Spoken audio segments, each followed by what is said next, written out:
자, 우리 옆에 분들과 다시 한번 인사하겠습니다. 오늘 정말 잘 오셨습니다.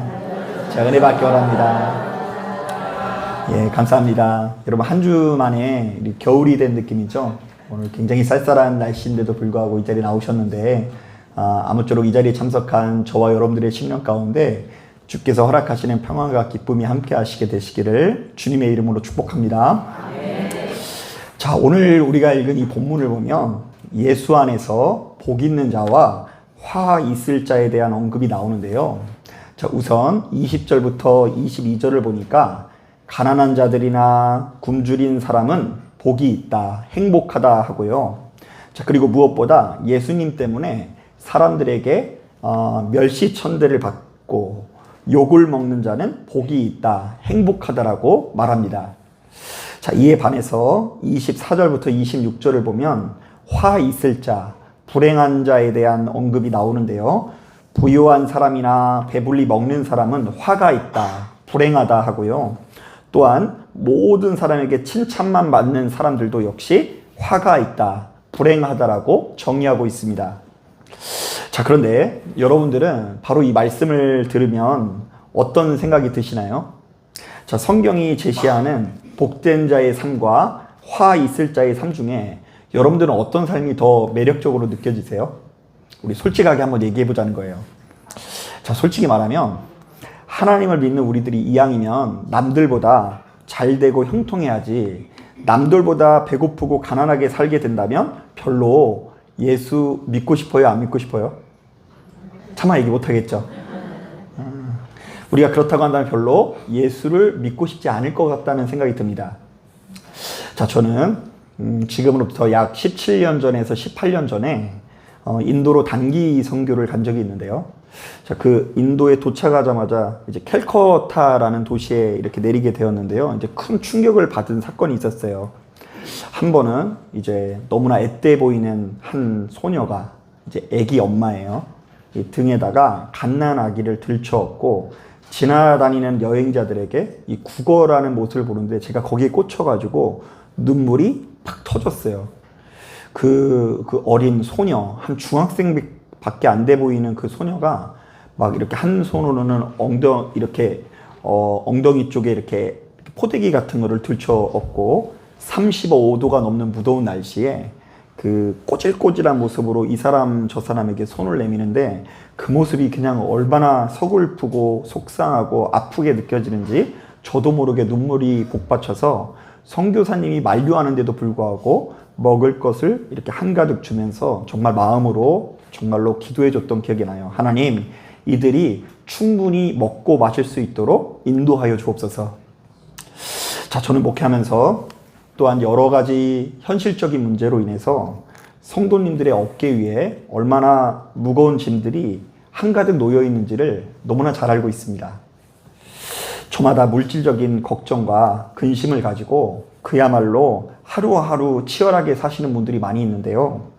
자, 지금 이 순간 교회에 와서 큰 은혜를 받다가도 돌아서면 학원비 걱정, 빠듯한 생활비 걱정, 거기다가 돌아오는 월세, 납부해야 되는 이자 걱정 때문에 그야말로 엄청난 압박감을 느끼시는 분들이 이 목회 현장에 참 많이 있더라고요.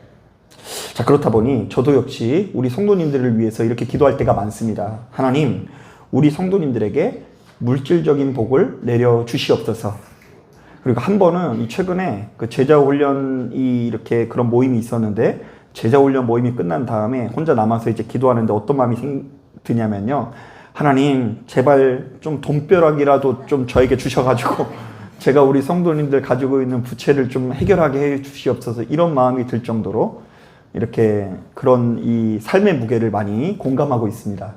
근데 막상 그거 막 돈벼락 내려도 제가 안 줄 것 같긴 하지 않나요? 없으니까 얘기하는 거예요. 자, 가만히 보면 자본주의 사회에서 돈 없이는 아무것도 할 수 없을 때가 많은데요. 돈이 있어야 인권도 있고 돈이 있어야 기본적인 삶을 영위할 수 있는 것이죠.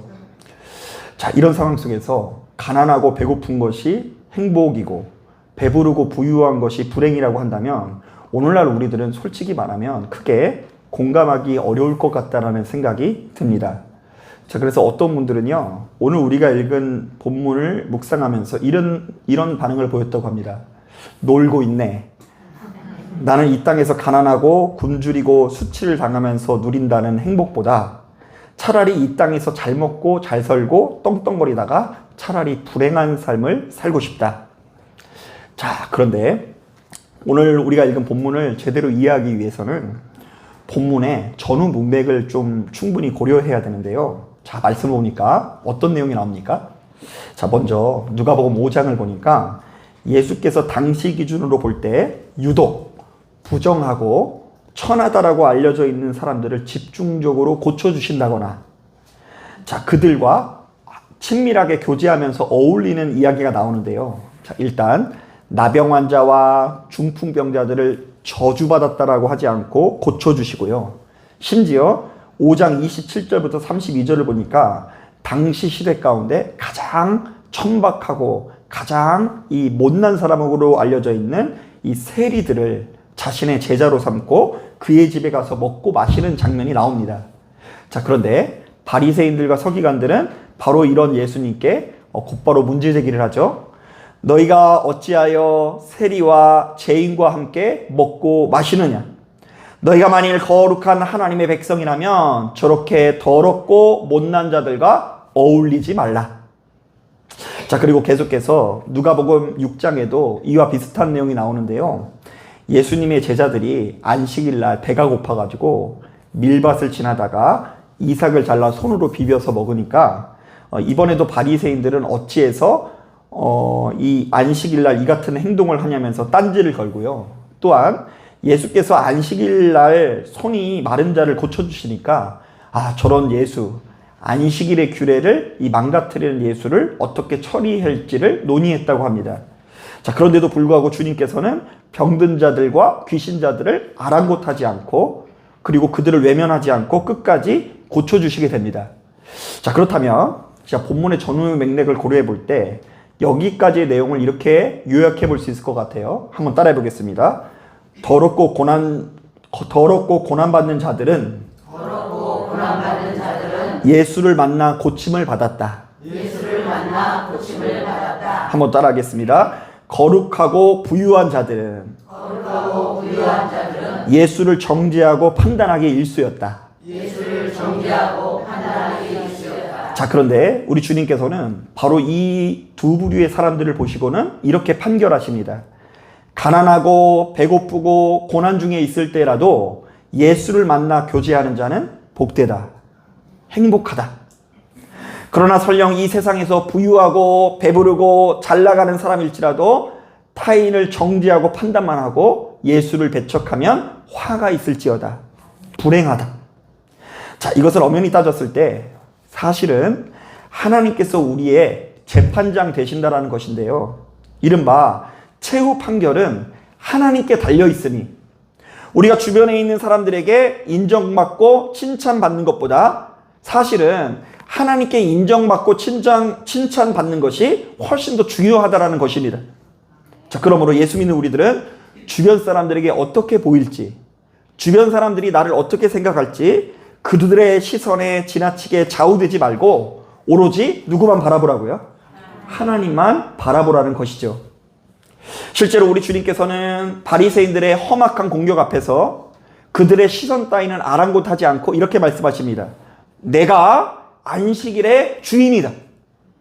그러니 내가 안식일에 뭐라든 말든 너희가 함부로 왈가불가하지 말라. 하나님께서 인정하시는 사역이다. 나는 의인을 부르러 온 것이 아니라 죄인을 불러 회개시키러 왔다. 그러니 내가 더러운 세리를 만나든 말든 너희가 함부로 왈가왈부하지 말라. 너희들은 이해하지 못할 수 있으나 나의 하나님 아버지는 이것을 귀하게 여기고 있다. 그리고는 그들의 공격에도 조금도 흔들리지 않고 자신에게 맡겨진 사명을 끝까지 감당하시는데요. 만약 주님께서 사람의 시선을 의식해서 머뭇머뭇거리는 분이라고 한다면 절대로 이와 같은 태도를 보이실 수 없으셨을 것입니다. 자, 그러니까 오늘 우리가 읽은 이 본문의 포인트는 사실은 우리의 시선이 어디에 머물러 있는가의 문제와 연결되는데요. 만약 우리가 눈앞에 보이는 사람의 시선에 지나치게 사로잡혀 있다고 한다면 아무리 가진 것이 많더라도 불행한 삶이 될 수밖에 없고 화가 가득한 삶이 될 수밖에 없다고 하고요. 우리가 눈앞에 보이는 사람의 시선을 넘어 하나님의 시선을 중히 여길 수 있다고 한다면 보다 더 행복한 삶을 누릴 수 있다는 길을 제시하고 있는 것입니다. 여러분, 2013년도에 그 베스트셀러였던 책 중에 미움받을 용기라는 책이 있는데요. 자, 이 책에 담긴 내용은 상당히 철학적이어서 생각보다 쉽지 않은데도 불구하고 바로 이 책의 제목 자체가 당시 시대 가운데 큰 파장을 일으키면서 화제가 된 적이 있습니다. 자, 그러니까 사람들이 막상 이 책을 사놓고 읽을까요? 안 읽을까요? 읽지는 않아요. 막상 읽어보면 좀 어려워서. 그런데 뭐가 마음에 든다고요? 제목이 마음에 드는 것 같아요. 미움받을 용기. 자, 왜냐하면 많은 사람들이 그동안 자신도 모르게 어떻게 살아가냐면요. 누군가에게 미움을 받지 않거나 나쁘게 보이지 않고 근사해 보이기 위해서 엄청난 에너지를 소모하며 살았는데 때로는 미움을 받더라도 바로 그 미움 앞에서 용기를 가져야 한다는 제목 자체가 엄청난 해방감을 가져다 주었기 때문입니다. 자, 그래서 저도 역시 이 책의 제목이 솔깃해서 한번 구매해서 읽어보았더니 굉장히 인상 깊은 구절이 있는데요. 이 책의 내용이 평범한 청년과 철학자가 서로 대화하는 내용을 다루고 있어요. 자, 인간의 행복에 대해서 서로 논하고 있어요. 자, 그런데 평범한 청년이 한 철학자에게 현실적으로 묻습니다. 나는 나와 비슷한 또래가 활약하는 모습을 보거나 주근깨로 가득한 얼굴을 보면 열등감을 느낀다. 이런 건 어떻게 봐야 하나? 여러분 공감가지 않나요? 동창회 딱 갔는데 나는 가장 못 살고 형편이 가난해 보입니다. 초라해 보입니다. 그런데 다른 친구들은 굉장히 잘 나가요. 그러면 나는 뭘 느낀다고요? 열등감을 느낄 수 있다는 것이죠. 자, 그러자 철학자가 답합니다. 나는 키가 155cm이다. 자, 그러니까 남자예요, 남자. 여자분들 깜짝 놀라시는데 아니야, 남자 키예요. 남자가 이제 자신의 키가 155cm이다. 하지만 나의 키는 열등한 게 아니다. 평균보다 작다고 하더라도 내가 내 키에 열등감을 느낀다면 그건 내가 만든 감정이 아니라 소위 말하는 가치 판단인 것인데 이런 가치는 사회적인 맥락에서 생겨난 것들이다. 쉽게 말하면 우리가 어떤 문제로 열등감을 느낀다면 바로 그것은 무수히 많은 대중의 시선을 염두한 가치 판단이라는 것인데요. 자, 그런데 만약 우리가 대중의 시선으로부터 자유할 수 있다고 한다면 전혀 다른 가치 판단을 내릴 수 있을 뿐더러 얼굴에 주근깨가 많거나 키가 작은 것은 더 이상 열등감을 느낄 문제가 아니라는 것입니다. 자, 일본의 그 베스트셀러 작가인 오구라 히로시라는 사람이 있는데요. 자, 이 사람은 출판하는 책마다 큰 히트를 쳐서 부와 명예를 얻게 되었지만 이와 동시에 심각한 우울증을 겪게 되었습니다. 왜냐하면 막상 큰 성공을 하고 사람들이 박수를 막 쳐주니까 어떤 증상이 나타나냐면요. 다음번에는 지금 쓴 것보다 더 좋은 책을 써야 한다는 부담감이 찾아왔대요. 또한 다른 사람들의 글과 자신의 글을 비교하는 이 평론가들의 이야기들로 인해서 큰 상처를 받아서 자신도 모르게 어둠의 감정이 찾아왔다고 합니다. 자, 그런데 오구라 히로시는 자신의 내면에 차오르는 고통과 씨름하는 중에 문득 한 가지 깨달음을 얻었다고 하는데요. 더 이상 다른 사람의 인생과 비교하는 삶을 산다거나 주위 사람들의 시선에 휘둘리면 안 되겠다라는 생각들입니다. 자, 그러니까 다른 사람들이 나를 평가하는 그 와중에 그것이 너무나 의식돼서 지금 나는 고통스러워하고 있지만 그 사람은 사실 나를 만난 적이 있어요, 없어요? 만난 적도 없는데 그 사람을 내가 의식하면서 지금 나만의 감옥을 만든 것이 너무 어리석게 느껴진 거예요. 자, 그래서 바로 이 같은 삶의 태도를 벗어버리기 위해서 수시로 노력할 때에 비로소 심리적인 고통에서 벗어날 수 있게 되었고 마음의 평온을 찾을 수 있었다고 하는데요.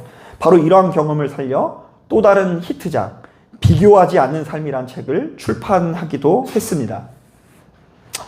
자, 저는 얼마 전에 그 예수 향남교회를 담임하시는 정갑신 목사님의 간증을 듣고 큰 은혜를 받았는데요. 이분은 안산 동산교회에서 부목사 생활을 하다가 서초동에 있는 꽤 규모 있는 교회로 첫 담임을 나가게 됩니다. 무려 40대 초반의 나이에 강남에 입성을 하게 된 거예요. 강남에 큰 교회들이 많죠. 자, 당시 이 교회는 장로님이 무려 18분이나 있는 대형 교회였는데요. 야, 장로님 되게 많죠?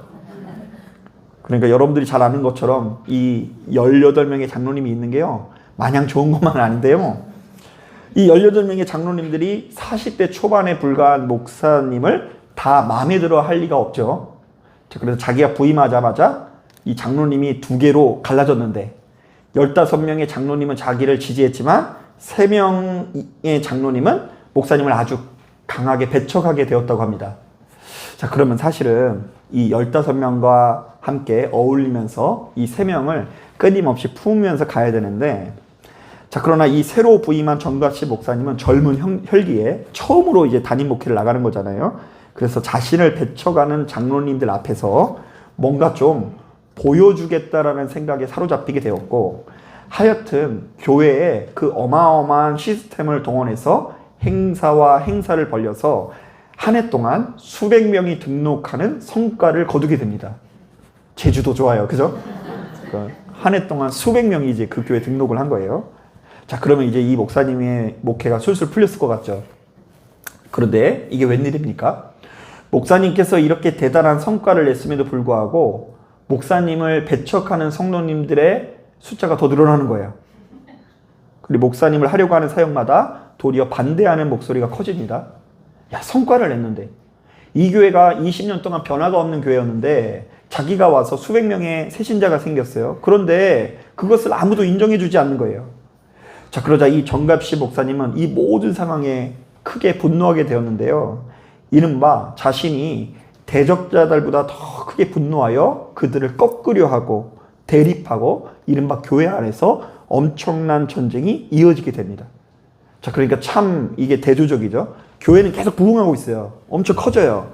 그런데 보이지 않는 그 영적인 면에서는 이 보이지 않는 대립이 심해지고 있는 것이죠.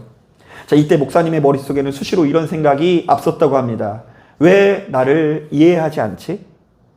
왜 나를 인정해주지 않지? 내가 도대체 어떻게 해야 이들이 나를 받아들일까?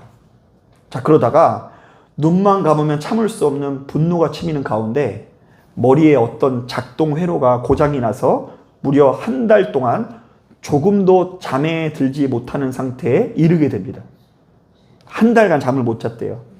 소위 말하는 공황장애가 찾아온 것입니다. 자, 그래도 병원에 일주일간 입원하고 퇴원을 했으나 급격한 우울증이 갑자기 찾아와서 약물의 힘으로 간간히 버티기는 했으나 수시로 자살 충동을 느끼게 되었다고 합니다. 교회가 그렇게 부흥하고 있는 와중에 자살 충동을 느끼는 거예요. 살 수가 없는 거예요. 두려움에 벌벌 떨면서. 그렇게 무려 1년 가까이 아무런 차도가 없었는데요. 자, 그러니까 이분의 삶의 상태가 정상이 아닌 거죠. 매일같이 잠도 못 자고 도무지 컨트롤되지 않는 감정의 소용돌이 속에서 수시로 죽고 싶은 생각이 앞서게 됩니다. 자, 그럼에도 불구하고 교회 담임 목사니까 일주일 내내 병상에 있다가 겨우 일주일에 한 번 교회에 나가서 벌벌 떨면서 주일 설교를 해나가는데요. 여러분 상상해 보세요. 이분의 삶이 얼마나 고통스럽겠습니까? 지금 가장 초라한 자가 가장 거룩한 자의 모습으로 누군가에게 설교하고 목회한다는 것은 그 자체로 엄청난 고통일 수밖에 없는 것입니다. 아무리 교회가 크게 부흥을 해도 목사님의 심령은 어두울 수밖에 없죠. 자, 그러다가 하나님께서 이 목사님을 긍휼히 여기셔서 큰 은혜를 베푸시는데요. 어쩔 수 없이 설교를 하기 위해서 성경을 폈다가 오늘 우리가 읽은 누가복음 6장 26절이 눈에 들어오더랍니다. 자, 어떤 말씀이에요? 모든 사람이 너희를 칭찬하면 화가 있도다. 그들의 조상들이 거짓 선지자들에게 이와 같이 하였느니라. 자, 목사님은 바로 이 말씀을 묵상하는 가운데 순간적으로 자신의 인생이 이렇게 힘들어진 이유를 깨닫게 되었다고 하는데요. 아, 나는 모든 사람에게 칭찬을 받으려고 몸부림을 쳤구나. 사실 내가 우울증으로 고통을 겪는 이유는 잠을 자지 못했기 때문이고, 내가 잠을 자지 못한 이유는 참을 수 없는 분노 때문인데, 내가 그렇게 분노한 이유는 결국 내가 생각했던 만큼 다른 사람들이 나를 인정하지 않았기 때문이라는 것을 발견하게 된 것입니다. 그리고 자신은 이미 하나님께서 엄청난 은혜를 베풀어 주셨음에도 불구하고 바로 이 은혜를 조금도 귀하게 여기지 않고 타인이 나를 인정해주고 칭찬해주길 바라는 마음에 사로잡혀서 자신의 인생을 말아먹으려고 하는 이 상황 가운데 너무 안타까운 마음이 들고 죄스러워서 하나님께 수개월 동안 이 두렵고 떨리는 육체를 보듬어서 회개하게 되었는데, 바로 그 회개하는 기간 동안 자신의 상태가 급속도로 좋아지게 되었더라고 말씀하시더라고요. 자, 그런데 이분의 간증에서 참 인상 깊었던 것이 있었는데요. 이분이 정신과 치료를 받는 과정에서 자신의 어린 시절을 떠올려야 하는 프로그램들이 많이 있더래요. 저도 안 받아봐서 몰라요. 어린 시절 어떻게 이렇게 커왔는지. 그런데 하루는 한 가지 장면이 클로즈업 되더랍니다. 자신의 아버지와 어머니가 늘 사이가 좋지 않아 일평생 그 가정에 다툼과 분쟁이 끊어지지 않았대요. 여러분 혹시 신앙촌이라고 아세요? 예, 옛날에 박태선 장로님이라고요. 그 말년에 좀 이상해지신 이단 교회가 있는데요. 그 신앙촌 간부, 총책임자 출신인 이 아버지가 이 자신의 가정이 여기 있다고 한다면 또 다른 곳에서 이렇게 살림을 차리고 거기에서 이제 아이가 탄생을 하니까 집안의 불화가 이제 끊임없이 이어지는 거예요. 아버지가 또 생활비도 가져다 주지 않으니까 어머니는 극심한 가난 속에서 이 자신의 형제들을 이렇게 먹여 살리기 위해서 고생을 하니까 그 삶이 얼마나 고되겠습니까? 그러니까 이제 다툼과 분쟁이 끊임없이 이어지죠. 자, 그런데 하루는 아버지가 어머니와 극심하게 싸우다가 자신이 듣고 있는지 안 듣고 있는지는 모르겠지만 옆에서 이렇게 하는 얘기가 들렸대요. 아, 그러니까 저 녀석 낳지 말라니까 왜 낳아가지고 이 고생을 하냐면서 이 타박을 주는 소리가 들렸대요. 자, 그런데 자신이 어렸을 때 그것이 상처가 된지도 모르고 마음속 한구석에 아버지가 던진 이 말을 꼭 붙들고 일평생 그것을 증명하기 위해서 살았대요. 자, 그래서 늘상 아버지에게 인정받으려 하고 칭찬받으려고 하고, 그리고 이때부터 어떻게든 자신의 존재를 증명하기 위해서 과도한 노력, 과도한 본능이 몸에 자리 잡게 되었다는 것입니다. 자, 그런데 바로 이런 점수를 가지고 담임 목사로 부임을 했으니 자신을 환대하지 않는 장로님들을 보고 누구와 겹쳐 보였을까요? 왜 태어나가지고, 왜 나아가지고 우리 가정이 이 고생을 하냐고 말하는 그 아버지의 모습이 본의 아니게 겹쳐졌던 것입니다. 자, 그래서 목사님께서 바로 이 사실을 깨닫고 바로 이것을 철저히 회개하고 옛 습관을 벗어버리기 위해서 씨름하는데도 불구하고 여전히 자신의 마음 가운데 조금만 기도가 부족하면 다른 사람들에게 자신의 존재를 증명하려고 하는 욕구가 올라오는데, 그때마다 어김없이 고통과 괴로움이 찾아온다라는 고백을 하시더라고요. 자, 사랑하는 여러분, 오늘 우리가 읽은 이 본문을 잘 이해해야 되는데요. 바로 이 말씀을 그냥 문자적으로 보셨을 때는 우리가 가난하거나 배고플 때는 무조건 행복하고 주님을 만날 수 있고, 부유하거나 배부를 때는 무조건 불행하고 주님을 만날 수 없다라는 이야기로 들릴 수 있겠죠. 자, 그런데 오늘 본문은 사실은 가난한지 부유한지의 문제를 다루고 있다기보다 본문의 전후 문맥을 고려해 볼 때 예수 믿는 우리들이 무엇에 사로잡혀 있는가의 문제를 다루고 있는데요. 만약 우리가 주변에 있는 사람들의 시선에 사로잡혀서 그들에게 자신의 존재를 지나치게 증명하려고 하고, 지나치게 인정받으려고 하고, 지나치게 칭찬받으려고 하면 결단코 좋은 열매를 맺을 수 없다라는 것입니다. 내가 설령 남들이 부러워할 만한 부자가 되고, 내가 설령 남들보다 훨씬 더 잘 나가는 사람이 되고, 내가 설령 남들에게 인정받는 사람이 될지라도 자기 자신의 삶을 충분히 주도하지 못한 채 타인에게 휘둘리다 보면 바로 그 성공과 출세가 도리어 고통이 될 수 있다라는 선언인 것입니다. 솔직히 말하면 저도 역시 날마다 그런 경험을 하고 있어요. 이 자리에 서 있는 저도 역시 저 자신의 존재를 증명하고자 하는 욕구가 없는 것은 아닙니다. 그거 없는 사람이 어디 있어요? 그냥 주님의 마음으로 내가 목회하면 좋은데, 그런데 주님의 마음으로 목회하려고 애를 쓰는 가운데 어떤 마음도 있냐면요, 내가 주님의 마음으로 목회한다는 것을 누군가가 알아줬으면 좋겠다, 그런 마음이 들기도 하고요. 그냥 주님의 마음으로 설교하면 되는데 이렇게 내가 주님의 마음으로 설교하고 있다라는 나의 방향을 누군가 알아줬으면 좋겠고, 내가 얼마나 유능하고 대단한 목회자인지 주변 사람들에게 인정받고 증명해 보이고 싶은 욕구가 수시로 찾아온다는 것입니다. 너무 잘 알고 있음에도 불구하고 그런 욕구가 찾아온다고요. 본성인가 봐요, 그게.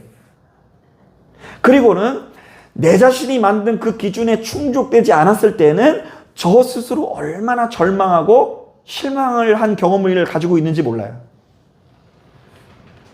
그래서 그때마다 아무도 모르는 저만의 고통과 괴로움에 사로잡혀서 나는 목회할 자격이 없어, 나는 아무리 열심히 해도 안 되나마, 이런 이 까맣고 초라한 마음을 보낼 때가 참 많았던 것 같아요. 그렇다 보니 무수히 많은 목사님들이 모인 자리에서 이 정갑신 목사님의 간증을 듣다가 너무 공감이 돼서 갑자기 창피한 마음이 들 정도로 이 눈물이 쏟아지고 은혜를 받은 적이 있는데요. 자, 사랑하는 여러분, 여러분들은 어떠십니까? 혹시 여러분들도 역시 매사에 주변 사람들의 시선을 신경 쓰면서 그들에게 인정을 받기 위해서 혈안이 된 것은 아닙니까? 지금껏 나보기에 행복하고 즐거운 인생을 살기보다 주변에 있는 누군가에게 대단해 보이고 능력 있어 보이는 삶이 되기 위해서 발버둥 치는 가운데 자신도 모르게 크나큰 고통 가운데 머물고 있는 것은 아닌지 돌아보시길 바랍니다. 자, 그렇다면 만약 여러분들이 인생을 그동안 그렇게 살아왔다고 한다면 오늘 말씀을 통해 여러분들에게 건네는 주님의 음성에 귀를 기울이시길 바랍니다. 자, 주님께서 오늘 말씀을 통해서 뭐라고 말씀하실까요? 사랑하는 아들과 딸아, 나는 네가 성공하지 않아도 괜찮다. 네가 부유하거나 배부르거나 출세한 사람이 아니라도 괜찮다. 나는 네가 가난하거나 배고픈 가운데 있을지라도 사랑하고 엄청난 고통 가운데 있을지라도 너를 아끼고 사랑한다. 사실 이 세상 사람들이 너에게 보이는 그 따뜻함과 사랑은 조건적인 사랑일 수 있다. 네가 잘나가고 대단해 보일 때 주변에 많은 사람들이 열광하고 네가 수준이 높고 고상해 보일 때 무수히 많은 사람들이 너를 사랑하는 것 같이, 심지어 너의 연약한 부모도 역시 너를 특정한 조건을 걸고 사랑하고, 내가 너에게 이만큼 해줬으니 너도 나에게 이만한 것을 가져와 보상을 하고 요구하니 네가 얼마나 답답하고 숨막혀 하는지 내가 알고 있다. 하지만 사람이 너에게 베푸는 사랑은 조건적인 사랑이고, 사람이 베푸는 사랑은 한계가 있을지 모르겠지만 나는 너에게 베푸는 사랑은, 내가 너에게 베푸는 사랑은 전혀 다른 종류의 사랑이다. 나는 모든 조건과 상황을 초월해서 너를 아끼고 사랑한다. 나는 네가 비천에 처할 때도 사랑하고, 네가 고독하고 외로울 때도 사랑하고, 나는 네가 너무나 어리석고 형편없는 존재일지라도, 너 스스로 납득하기 어려운 가장 비천한 상황에 놓여 있을지라도 너를 위해서라면 대신 죽어줄 수 있을 정도로 사랑한다. 아멘. 사랑하는 여러분, 이 말씀을 들으시고 귀를 기울이시고 더 이상 사람의 시선으로 인해서 여러분들의 인생을 낭비하지 않길 바랍니다. 아멘. 뭐 어떤 좋은 차를 타고 다니는 거, 뭐 그게 뭐가 그렇게 중요한 거겠어요? 좋은 집에 사는 거, 좋은 옷을 입고 있는 거, 세상 사람들에게는 중요할지 모르겠지만 하나님을 믿는 우리들에게는 중요한 문제가 아니에요. 왜냐하면 우리는 사람의 시선보다 더 중요한 하나님의 시선이 있고 아무런 모든 조건을 초월하는 그 하나님의 사랑을 날마다 경험하고 있기 때문입니다. 여러분 이 말씀 기억하시고 시간이 흐를수록 그리스도 예수 안에서 생명을 누리시는 저와 여러분들이 되기를 주님의 이름으로 축복합니다. 자, 기도하겠습니다.